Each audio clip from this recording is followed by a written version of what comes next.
എല്ലാ ആത്മസഹോദരങ്ങൾക്കും എൻ്റെ വിനീതമായ നമസ്കാരം. ശ്രീനാരായണ ഗുരുവിൻ്റെ പാതാരവിന്ദങ്ങളിൽ നമസ്കരിച്ചുകൊണ്ട് ശ്രീ വാസുദേവാഷ്ടകം ജ്ഞാനവല്ലരി 4 അർത്ഥവരണം ഭാഗം 2ലേക്ക് കടക്കുകയാണ്. ആനന്ദരൂപജനകാനകപൂർവദുന്ദുവി ആനന്ദസാഗര സുധാകര സൗകുമാര്യ മാനാപമാനസമമാനസ രാജഹംസ ശ്രീഭൂപതേ ഹര ഹരേ സകലാമയം മേ. ഭഗവാൻ സച്ചിദാനന്ദ സ്വരൂപനാണ്. ആനന്ദം എല്ലാവരും അനുഭവിക്കാറുണ്ടെങ്കിലും അതിന് വ്യക്തമായൊരു നിർവചനം നൽകുക സാധ്യമല്ല.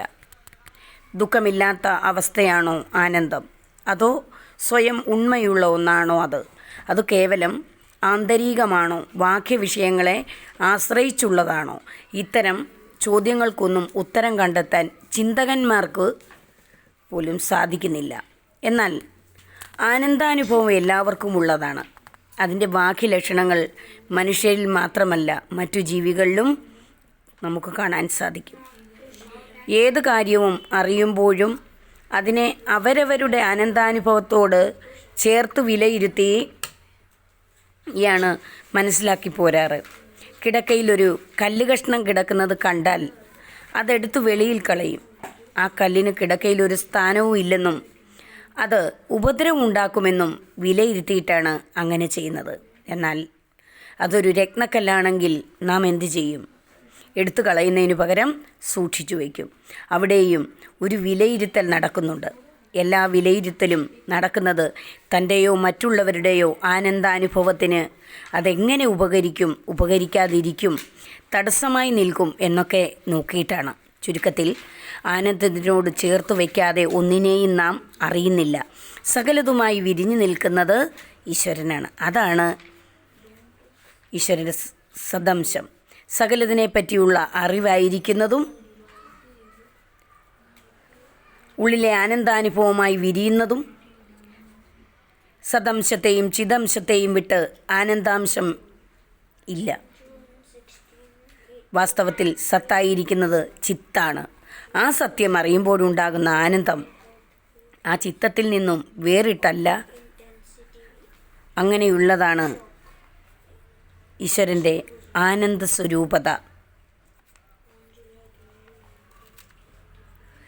എല്ലാ അനുഭവങ്ങളെയും സുഖകരമെന്നും ദുഃഖകരമെന്നും രണ്ടും അല്ലാത്തതെന്നും ഉള്ള തരത്തിൽ വിലയിരുത്തുന്നത് അറിവിൻ്റെ ഒരു സ്വഭാവമാണ്. ഒരു വസ്തു നീളം കുറഞ്ഞതാണോ നീളം കൂടിയതാണോ എന്ന് തീരുമാനിക്കുന്നത് ഒരു അളവുകോൽ വെച്ചുകൊണ്ടാണ്. അതുപോലെ അനുഭവങ്ങളെയും സുഖകരമാണോ ദുഃഖകരമാണോ എന്ന് അളക്കുന്നതിന് ഒരു അളവുകോൽ വേണം. ആ അളവുകോൽ സുഖവുമായിരിക്കുകയില്ല, ദുഃഖവുമായിരിക്കുകയില്ല. വാസ്തവത്തിൽ ആ അളവുകോലാണ് ആനന്ദം. അറിവിൽ തന്നെയുള്ള ഈ ആനന്ദ തത്വമാണ് സുഖാനുഭവമായിട്ടും ദുഃഖാനുഭവമായിട്ടും ഭാവം പകർന്നിരിക്കുന്നതെന്നും നമുക്ക് പറയാം. അങ്ങനെ അറിയുന്നവരെ സത്യാന്വേഷികളാകൂ. അങ്ങനെയുള്ളവർ സുഖാനുഭവങ്ങളെയും ദുഃഖാനുഭവങ്ങളെയും കാണുന്നത് ഒരേ ആനന്ദ സത്യത്തിൻ്റെ വിപരീത മുഖങ്ങൾ മാത്രമായിട്ടായിരിക്കും. അതുകൊണ്ട് സുഖദുഃഖങ്ങളെ അവർ ഒരുപോലെ കരുതും, മാനാപമാനങ്ങളെ ഒരുപോലെ കരുതും. ഏതെല്ലാം തരത്തിലുള്ള വിപരീത ഭാവങ്ങളിൽ കൂടി ജീവിതം കയറിയിറങ്ങുമ്പോഴും അവർ സമഭാവനയോടുകൂടി ജീവിക്കും.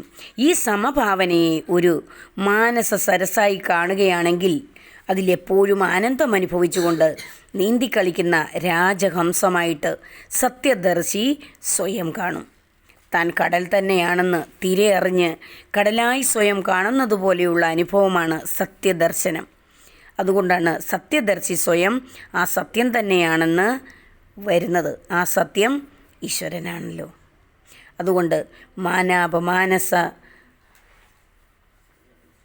മാനസന്മാരുടെ മാനസ സരസിലെ രാജഹംസം ഈശ്വരനാണെന്ന് തന്നെ പറയാം. അർത്ഥവരണം ഭാഗം 2 ഇന്നിവിടെ സമാപിക്കുകയാണ്. ആനന്ദരൂപജനകാനകപൂർവദുന്ദുഭി ആനന്ദസാഗര സുധാകര സൗകുമാര്യ മാനാപമാനസമമാനസ രാജഹംസ ശ്രീഭൂപതേ ഹരഹരേ സകലാമയം മേ. അർത്ഥവരണം ഇന്നിവിടെ സമാപിക്കുകയാണ്. എല്ലാ ആത്മസഹോദരങ്ങൾക്കും ഹൃദയം നിറഞ്ഞ നന്ദി. നമസ്കാരം.